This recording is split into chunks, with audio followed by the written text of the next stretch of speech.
समझना। देखो, अगर मान लो किसी भी वायर में करंट कैसे फ्लो करता है, देखो एक समझो।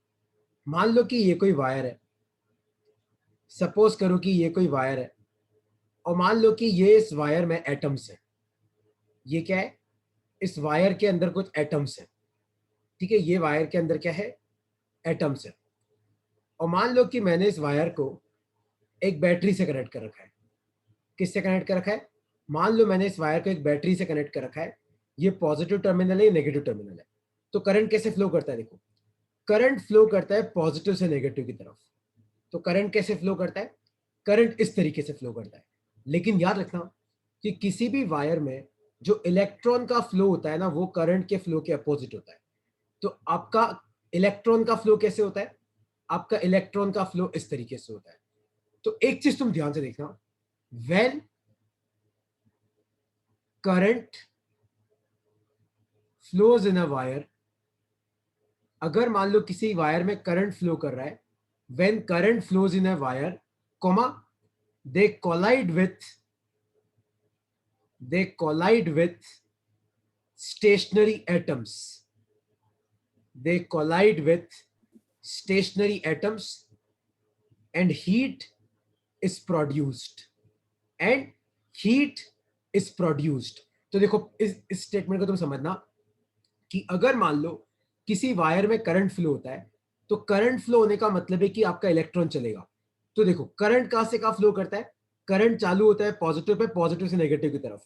लेकिन इलेक्ट्रॉन का फ्लो करंट के फ्लो से अपोजिट होता है। तो इलेक्ट्रॉन ऐसे उल्टा उल्टा चलता है। तो याद रखना, अगर किसी वायर में इलेक्ट्रॉन का करंट का फ्लो होता है, इसका मतलब इलेक्ट्रॉन चल रहा है। तो देखो इलेक्ट्रॉन के साथ होता क्या है? इलेक्ट्रॉन पहले से टकराएगा, फिर इससे टकराएगा, फिर इससे टकराएगा, फिर इससे टकराएगा। तो इस लाइन को तुम्हें याद रखना है। क्या लाइन है? कि when current flows in a wire, अगर किसी वायर में करंट फ्लो होता है, they they collide with stationary atoms and heat is produced. They मतलब इलेक्ट्रॉन, है ना? तो एक चीज याद रखना कि अगर किसी वायर में करंट फ्लो हो रहा है, अगर किसी वायर में करंट फ्लो हो रहा है, मतलब वायर में इलेक्ट्रॉन चल रहा है। क्योंकि किसी भी वायर में इलेक्ट्रॉन चलता है मतलब क्या फ्लो करता है? करंट। और इलेक्ट्रॉन जब वायर में चलता है तो रास्ते में क्या पड़े होते हैं? एटम्स पड़े होते हैं। तो आपका जो इलेक्ट्रॉन है वो क्या करता है? इन एटम से टकराता है। और जब भी इलेक्ट्रॉन आपका एटम से टकराएगा तो आपका क्या प्रोड्यूस होगी? हीट प्रोड्यूस होगी। And heat is produced. क्योंकि याद रखना, जैसे मान लो एग्जांपल में देखो, जब भी मान लो कोई चीज चलते हुए जाके किसी चीज से टकराती है, जैसे मान लो तुम अपने दोनों हाथों को पीटना, तो तुम्हारे हाथ गर्म हो जाते हैं। तो अगर मान लो कोई चीज चलते हुए जाके किसी चीज से टकराती है, तो वहां पे क्या प्रोड्यूस होती है? हीट प्रोड्यूस होती है। तो when collision happens, when collision happens, जब कॉलिजन होता है तो हीट इज प्रोड्यूस्ड। तो क्या प्रोड्यूस होती है? हीट प्रोड्यूस होती है। तो अपने वायर में भी क्या हो रहा है, ध्यान से देखना। अगर किसी वायर में करंट फ्लो हो रहा है, करंट फ्लो होने का मतलब है इलेक्ट्रॉन चल रहा है। तो अगर किसी वायर में करंट फ्लो हो रहा है मतलब इलेक्ट्रॉन चल रहा है। इलेक्ट्रॉन चल रहा है तो रास्ते में कौन पड़े? एटम्स पड़े हुए हैं।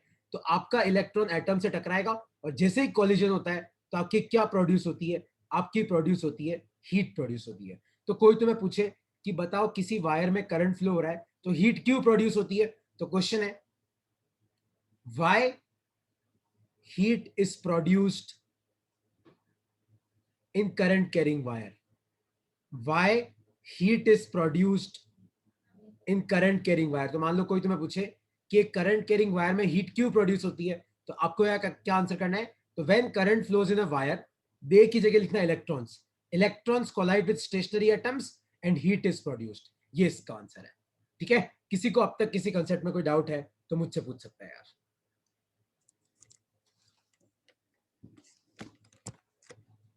अब तक किसी भी कंसेप्ट में कोई डाउट है तो पूछ सकते हो कि कोई भी करंट कैरिंग वायर को अगर तुम हाथ लगाओगे ना तो आपका वायर हल्का सा गर्म होता है। वायर गर्म क्यों होता है? क्योंकि वायर में अगर करंट फ्लो हो रहा है मतलब वायर में इलेक्ट्रॉन चल रहा है। इलेक्ट्रॉन चल रहा है मतलब वो एटम्स से कोलाइड करेगा। ये बीच में जो रास्ते में एटम्स पड़े हुए ना, आपका इलेक्ट्रॉन क्या करेगा? इन एटम्स से कोलाइड करेगा। और जब भी कोई चलती हुई चीज किसी से टकराती है तो वहां पे क्या प्रोड्यूस होती है? हीट प्रोड्यूस होती है। तो ये वायर गर्म हो जाता है। आया तुम्हें समझ में? अब तक कोई डाउट है तो पूछो, वरना मैं हीट प्रोड्यूस्ड के फॉर्मूले पे जा रहा हूं। मानसी, प्लवित, मंथन क्लियर है? हर्ष कोई डाउट है तो पूछो। Yes, sir.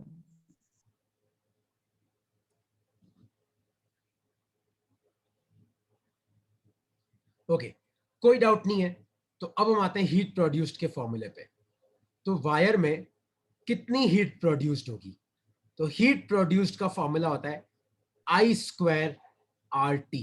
देखो हर्ष, तेरी ये पहली क्लास है, तुझे फॉर्मूला यूज करना सीखना है, बाकी तुम तीनों को इन सब का Yes, sir. मतलब पता है। देखो हीट प्रोड्यूस का फॉर्मूला होता है आई स्क्वायर आर टी।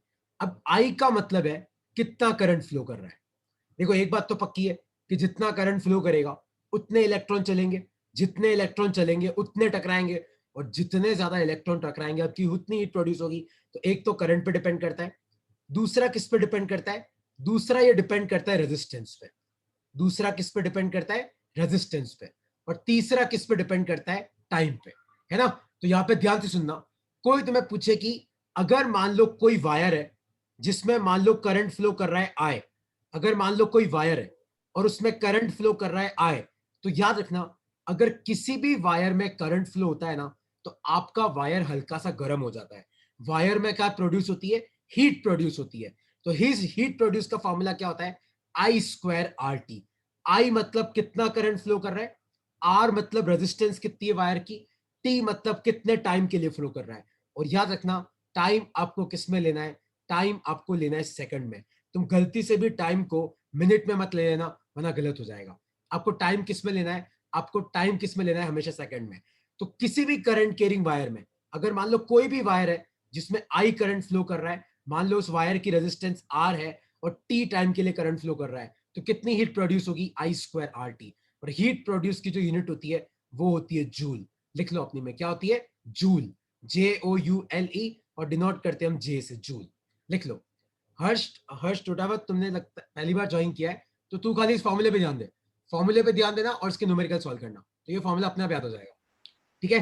तो कोई भी वायर दुनिया में, अगर कोई भी वायर है जिसकी रेजिस्टेंस है आर, क्योंकि हर वायर की कुछ ना कुछ रेजिस्टेंस पक्का होती है, अगर किसी भी वायर की जिसकी रेजिस्टेंस आर है, मान लो उसमें आई करंट फ्लो करता है टी टाइम के लिए, तो उस वायर में कितनी हीट प्रोड्यूस होती है? आई स्क्वायर आर टी। आई मतलब कितना करंट है, आर मतलब कितनी रेजिस्टेंस है, टी मतलब कितने टाइम के लिए करंट फ्लो कर रहा है। लिख लो अपनी कॉपी में।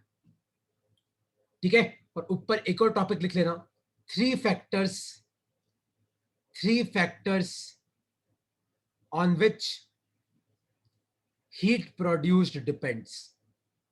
Three factors on which heat produced depends.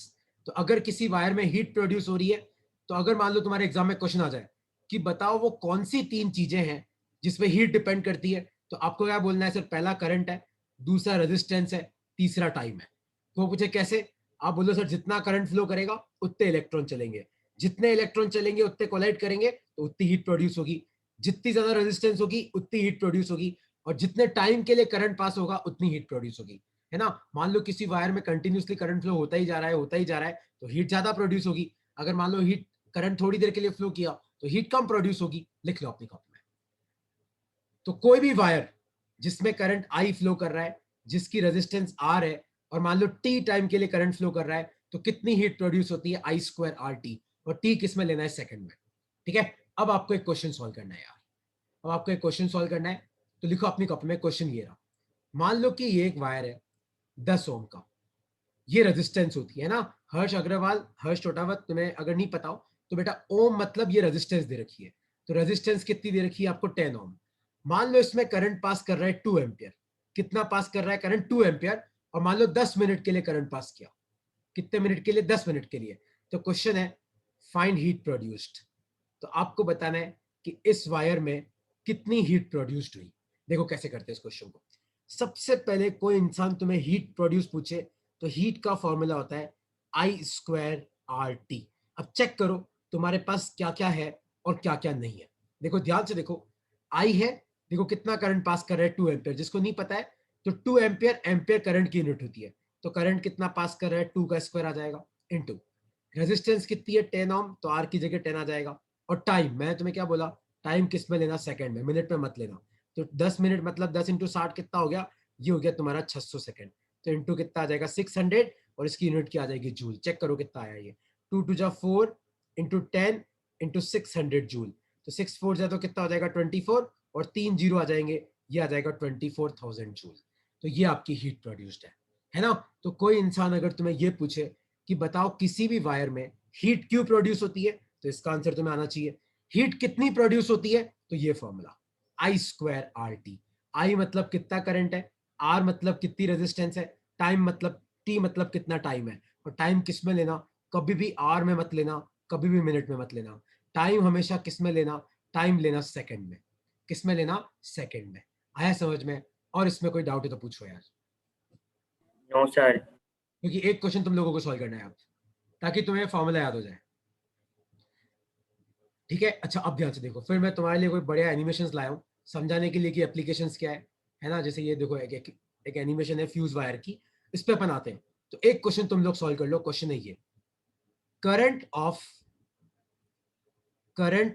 10 ampere passes through a wire of 10 ohm for 10 seconds।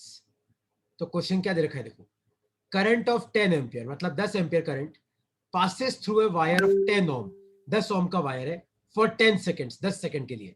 तो फाइंड हीट प्रोड्यूस्ड, तो आपको बताना है कि कितनी हीट प्रोड्यूस होगी। फाइंड हीट प्रोड्यूस्ड, ट्राई करो क्या आएगा इसका आंसर, चेक करो। आपको फॉर्मूला मैंने बता रखा है, आपको सिर्फ वैल्यू पुट करनी है, चेक करो क्या आएगा इसका आंसर। 10,000 जूल। 10,000 आ रहा है, एक सेकंड।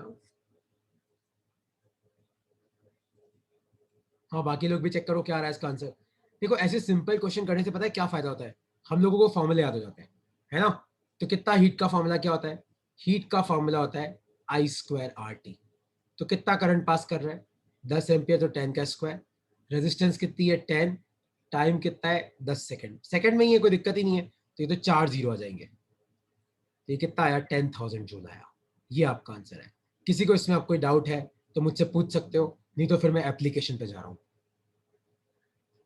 कोई भी डाउट है तो पूछो।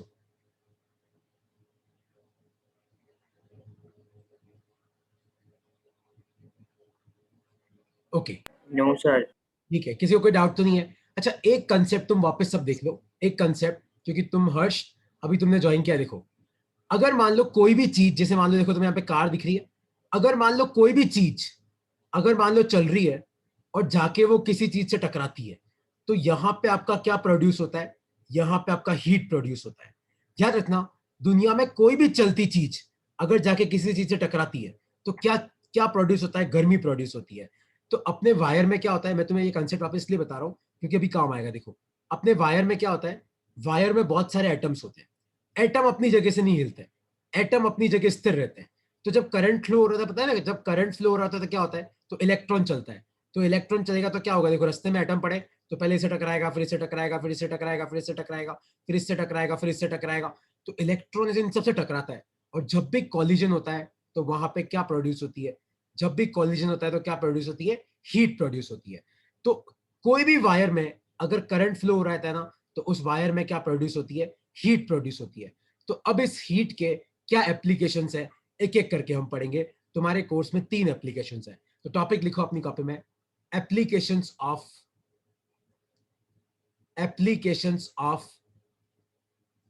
heat produced in a wire, applications of heat produced in a wire, किसमें, करंट कैरिंग वायर लिखना, applications of heat produced in a current carrying wire। तो मान लो किसी वायर में करंट फ्लो हो रहा है तो उसके कितने एप्लीकेशन है, तो उसके 3 एप्लीकेशन तुम्हें याद रखने हैं, लिख लो अपनी कॉपी में, टॉपिक लिखो applications of heat produced in a current carrying wire. तो अगर मान लो किसी वायर में करंट फ्लो हो रहा है, तो करंट फ्लो होने से वायर गर्म हो जाता है, तो उस गर्मी का यूज अपन कहाँ कहाँ कर सकते हैं। तो सबसे पहला यूज लिखो अपनी कॉपी में, सबसे पहला यूज लिखो अपनी कॉपी में, heat produced can be used in heater. कहते हो रूम हीटर आते हैं जिसमें कॉइल होती है, कॉइल से करंट पास होता है तो कॉइल गर्म हो जाती है और रूम गर्म हो जाता है। Can be used in heater to increase room temperature. तो कई लोग हीटर का यूज करते हैं ना अपने रूम का टेम्परेचर बढ़ाने के लिए, comma, in geyser to increase temperature of water, etcetera. लिख लो अपनी कॉपी में। तो अगर किसी वायर से करंट पास करोगे तो वायर गर्म हो जाएगा। तो वायर में जो गर्मी प्रोड्यूस होती है, आप उस गर्मी का यूज ले सकते हो। तो दो यूज याद रखना कि heat produced can be used in heater, जो रूम हीटर आता है, यहाँ पे लिखा है room heater, to increase room temperature. दूसरा गीजर, अपने गीजर में भी क्या होता है बेटा, एक कॉइल होती है। तो जैसे ही आप स्विच ऑन करते हो तो उस कॉइल में करंट फ्लो होता है। जैसे ही कॉइल में करंट फ्लो होता है, कॉइल गर्म हो जाती है और वो आसपास के पानी को गर्म कर देती है, to increase temperature of water, etcetera. और भी बहुत सारे यूज हैं, तुम्हें ये दो यूज याद रखते हैं। ठीक है, किसी को इस यूज में कुछ डाउट है तो पूछ सकते हो मुझसे यार। किसी को इसमें कोई डाउट है तो मुझसे पूछ सकते हो।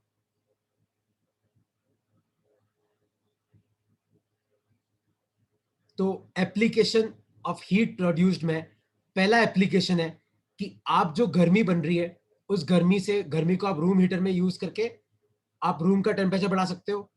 आप उस वायर को गीजर में लगा के जैसे ही तुम करंट पास करोगे तो गीजर के अंदर की कॉइल गर्म हो जाएगी, तो वो आसपास के पानी को गर्म कर देता है। तो ये आपका पहला एप्लीकेशन है। अब दूसरा एप्लीकेशन देखो, दूसरा एप्लीकेशन अब तुम ध्यान से समझना। देखो, तुम लोगों को एक चीज पता है, तुम लोगों ने सबने कोयला देखा है, कोयला, कोल। तो अगर अपन कोयले को गर्म करते हैं तो तुमने कभी देखा होगा, तो कोयला लाल कलर का हो जाता है। तुमने कभी देखा है? तुम अगर मान लो कोयला लो, कोयले को गर्म करो, मान लो आग लगा दो, तो कोयला कौन से कलर का हो जाता है? लाल कलर का हो जाता है ना? तुमने कभी देखा है?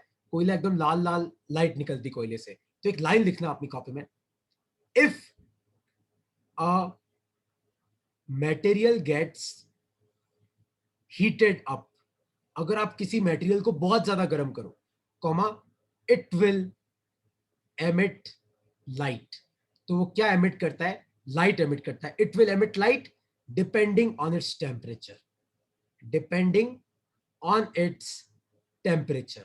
जैसे अपना सूर्य, अपना सन कितना गर्म है, तो सन से लाइट आती कि नहीं आती अर्थ तक। तो अगर आप किसी भी चीज को गर्म करते हो ना, तो वो क्या एमिट करता है? लाइट एमिट करता है, डिपेंडिंग ऑन इट्स टेम्परेचर, है ना? तो if a material gets heated up, it will emit light depending on its temperature. तो ये एप्लीकेशन नंबर 2 लिखो अपनी कॉपी में, production of light, production of light.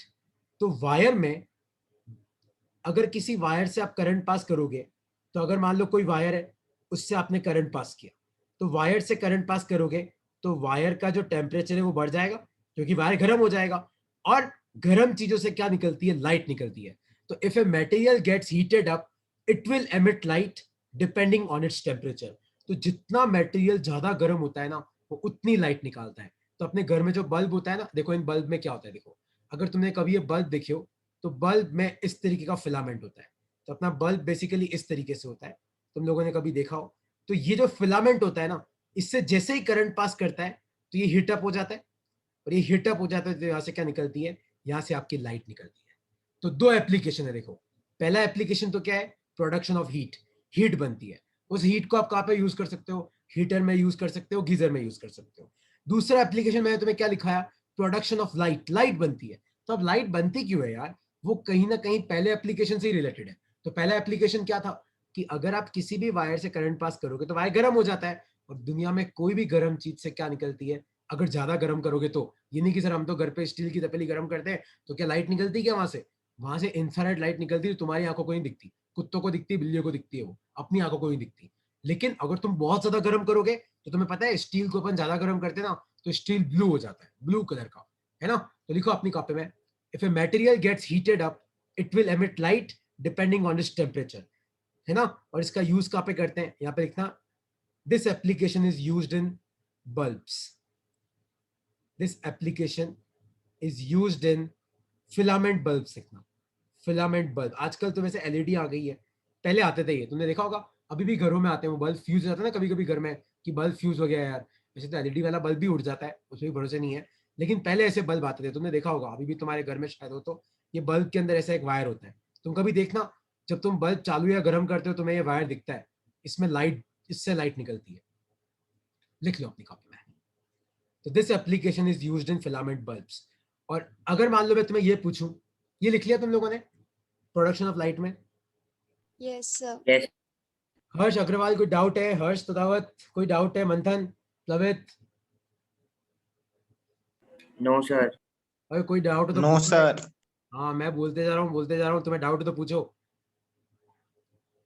अच्छा, अब अगर मान लो मैं तुम्हें ये पूछूं कि चलो ये सब तो सर हमें समझ में आ गया कि सर बल्ब है, समझ में आता है, बल्ब में वायर है, फिलामेंट है, समझ में आता है, जैसे ही मैं करंट पास करूंगा तो ये फिलामेंट मेरा गर्म हो जाएगा, और आपने ही बताया दुनिया में कोई भी गर्म चीज है तो वहां से सर क्या निकलती है? वहां से लाइट निकलती है। ठीक है, इतना तुम समझ में आ गया। अब मेरा क्वेश्चन है कि बताओ ये फिलामेंट बनता किससे? तो लिखो अपनी कॉपी में, filament is made up of, filament is made up of tungsten. filament is made up of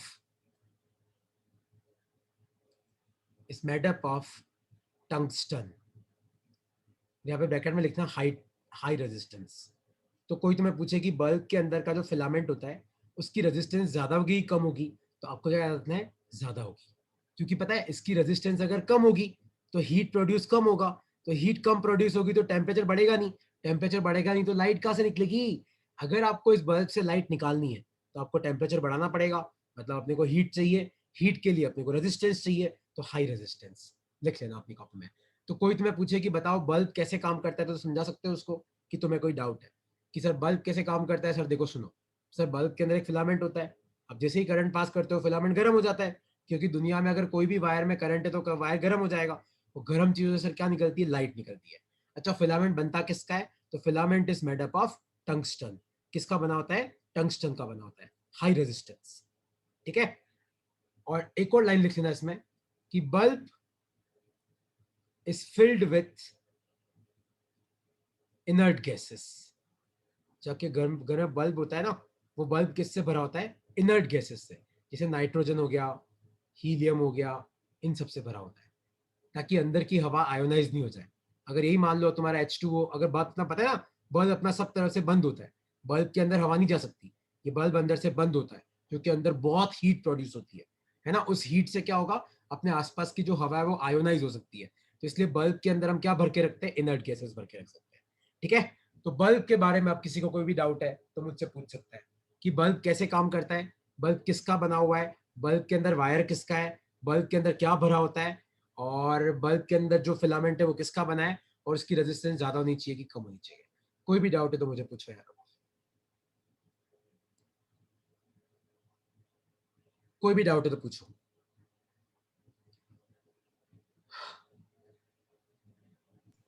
no sir. तुम सबको समझ में आया कि नहीं समझ में आया यार? है ना, देखो तुम्हें कंसेप्ट सीखना है कि होता क्यों है, फिर याद रहेगा। तुम ऐसे रटना मार दोगे तो फिर वहां गए अपन काम से, क्योंकि अपने को पेपर, अब तो पता नहीं पेपर तुम्हारा 10 महीने से पहले तो होने वाला है नहीं, तो पेपर 10 महीने बाद है, तो सारा नॉलेज तुम्हें रिटेन करके रखना है। अच्छा, कोई भी डाउट है अब तक तो पूछो यार, नहीं तो मैं अपने तीसरे एप्लीकेशन पे आ रहा हूँ। ओके, तो तीसरा एप्लीकेशन लिखो अपनी कॉपी में, हीट प्रोड्यूस्ड का तीसरा एप्लीकेशन है फ्यूज, या फिर इसको कई लोग बोलते हैं इलेक्ट्रिक फ्यूज। अच्छा, तुम सबने कभी फ्यूज के बारे में सुना होगा? अपन बोलते ना कई बार घर में लाइटें चली जाती है, अरे यार फ्यूज उड़ गया होगा। कभी ये वर्ड सुना है कि फ्यूज उड़ गया होगा? कभी सुना है ये लाइन, अरे यार घर का फ्यूज उड़ गया? सुना होगा ना। देखो फ्यूज उड़ने का मतलब क्या है, देखो क्या होता है कि अपने घर में बहुत सारी डिवाइसेस होती है, अपने घर में पंखा होता है, अपने घर में फ्रिज होता है, अपने घर में कूलर होता है ना, घर में एसी लगा होता है, बहुत चीजें लगी होती है। कई बार क्या होता है, मान लो कोई डिवाइस में कोई फॉल्ट है, कई बार क्या होता है मान लो किसी डिवाइस में कोई फॉल्ट आ गया, तो उस फॉल्ट के कारण क्या होता है, जो अपना मेन सर्किट बोर्ड है ना, मान लो कि अपने घर में नॉर्मली 3 एम्पियर करंट आता है, नॉर्मली अपने घर में मान लो 3 एम्पियर करंट आ रहा है, मान लो किसी फॉल्ट के कारण घर में अचानक करंट 20 एम्पियर हो गया, तो इस डिवाइस के फॉल्ट के कारण बाकी सब डिवाइसेस भी उड़ जाएगी। तो इसलिए अपन घर के शुरुआत में क्या लगाते हैं, एक इलेक्ट्रिक फ्यूज लगाते हैं। तो वो इलेक्ट्रिक फ्यूज क्या करता है, जैसे ही आपका करंट 3 एम्पियर से ऊपर होगा आपका फ्यूज उड़ जाएगा। फ्यूज उड़ने का मतलब है कि इस फ्यूज के अंदर क्या होता है, एक वायर होता है, तो वो वायर जल के टूट जाता है। कैसे, देखो मैं तुम्हें एक एनिमेशन दिखा रहा हूँ, तुम सब देखना इस एनिमेशन को, देखो सब एनिमेशन ध्यान से देखना। सबको दिख रहा है? देखो यहाँ पे एक वायर है, ये देखो अचानक, ये देखो तुम्हें दिखा, एक अचानक यहाँ पे एक रोशनी आई और टूट गया। ध्यान से देखो यहाँ पे, तो ये फ्यूज है। ये कुछ बाजार में तुम्हें 8 रुपए 9 रुपए का मिलता है छोटा वाला फ्यूज, बड़ा वाला कुछ 20 से 25 रुपए के आसपास आता है। ध्यान से देखो, दिखा तुम्हें? देखो वायर टूट गया यहाँ से, कि नहीं समझ में आया?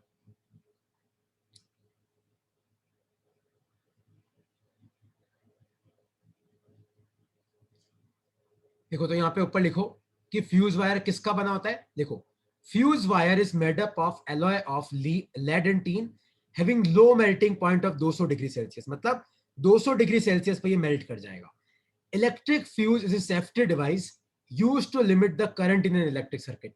तो एक सर्किट में कितना करंट जा रहा है ये उसको लिमिट करता है। ज्यादा करंट जाएगा तो ये मेल्ट हो जाएगा और सर्किट टूट जाएगी, which melts and break the circuit whenever there is an excess flow of current in a circuit and it is the purpose। तो इसका पर्पस क्या है कि अगर जरूरत से ज्यादा करंट जा रहा है तो आपका वायर मेल्ट होकर टूट जाता है ना। तो अपनी यह इसको बोलते हैं फ्यूज उड़ना। तो ये फ्यूज उड़ गया यहाँ पे, लिख लो उसको अपनी कॉपी में। तो फ्यूज वायर बना किसका है वो भी तुम्हें यहाँ पे समझ में आ गया। किसका बना है? लेड और टीन का। मेल्टिंग पॉइंट किसके आसपास आना चाहिए? 200 डिग्री के आसपास आना चाहिए। क्या है ये? एक सेफ्टी डिवाइस है। और कैसे काम करता है यहाँ से यहाँ तक लिख लो कैसे काम करता है।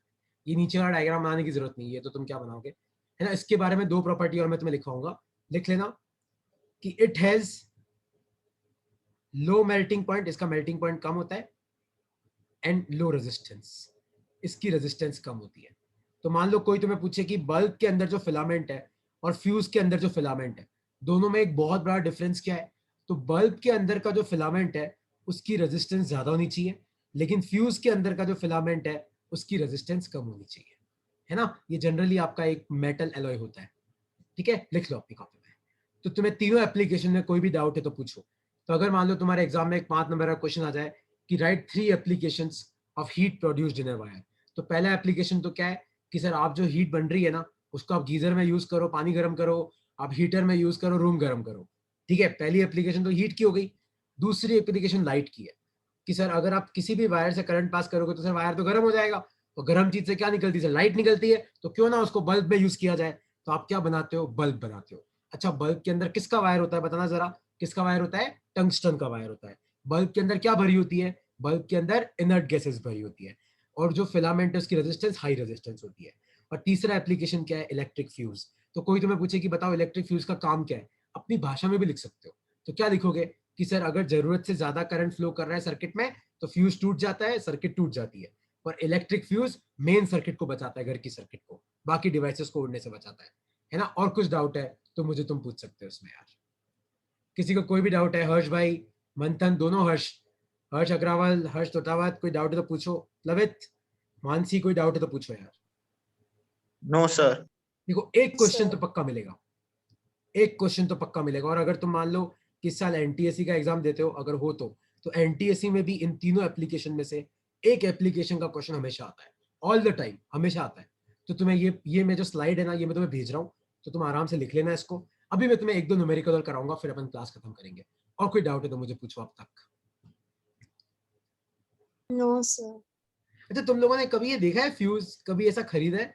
आई डोंट नो तुमने खरीदा है कि नहीं खरीदा। ये किसी भी इलेक्ट्रिकल शॉप पे तुम्हें 2 रुपए, ये छोटा वाला है ना, छोटा सा आता है इतना सा, कभी देखना, ये 2 रुपए 3 रुपए 5 रुपए का मिलता है, कभी लेके आना घर पे, बहुत बढ़िया चीज है ये। एक्सटेंशन के अंदर आता है। अब मुझे आवाज नहीं आ रही यार, क्या बोल रहे हो? हाँ, ये एक्सटेंशन के अंदर भी होता है। मेरे को जहाँ तक सुनाई दिया ना, वो अपने घर, वो तुमने देखा है एक एक्सटेंशन आते हैं अपने घरों में यार, वो ऐसा एक स्विच बोर्ड होता है, इसमें बहुत सारे प्लग होते हैं। अब तुमने कई बार देखा होगा। तो इस एक्सटेंशन में कई बार क्या होता है, शॉर्ट सर्किट का खतरा होता है। तो इसके अंदर भी पता है ये फ्यूज लगा होता है, ये फ्यूज लगा होता है इसके अंदर भी। करेक्ट है, करेक्ट है, लगा होता है इसके अंदर भी। अरे सब जगह होता है हर्ष, सब जगह होता है ये। मतलब फ्यूज तो हम सब जगह लगाते हैं ताकि अपनी इंस्ट्रूमेंट को बचा सके। अच्छा, अच्छा, एक क्वेश्चन अब तुम और सॉल्व कर लो, देखता हूं तुम में से कितने लोगों को फॉर्मूला याद है। तो क्वेश्चन ये है कि मान लो ये कोई वायर है, 8 ओम का वायर है, इसमें 2 एम्पियर करंट पास कर रहा है 2 मिनट के लिए। आपको बताना है कि इसमें कितनी हीट प्रोड्यूस हुई। ट्राई करो, क्या आएगा इसका आंसर।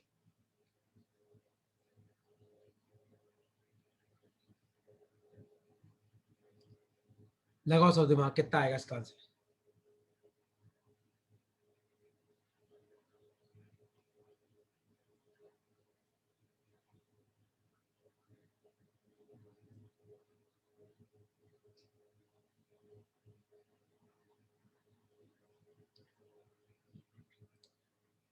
आई स्क्वायर आर टी कितना आई 2 का स्क्वायर, रेजिस्टेंस कितना है 8 और 2 मिनट, उसको सेकंड में कन्वर्ट करियो 2 इंटू 60 जूल।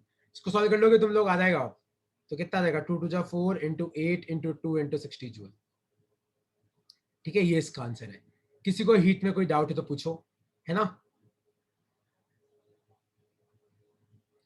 कोई भी डाउट है अब तक तो पूछो।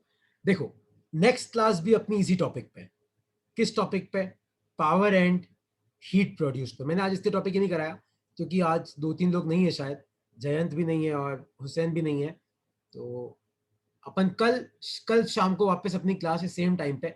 कितनी बजे? 6 बजे। ठीक है, तो कल शाम को अपनी सेम टाइम पे क्लास है और कल हम लोग इस टॉपिक को खत्म करेंगे। किसको? पावर एंड हीट प्रोड्यूस पे। कोई भी डाउट है इस टॉपिक में तो आप मुझसे पूछ सकते हो यार। हर्ष No, sir. अग्रवाल कोई डाउट है? हर्ष ततावत कोई डाउट है? No sir. Sir.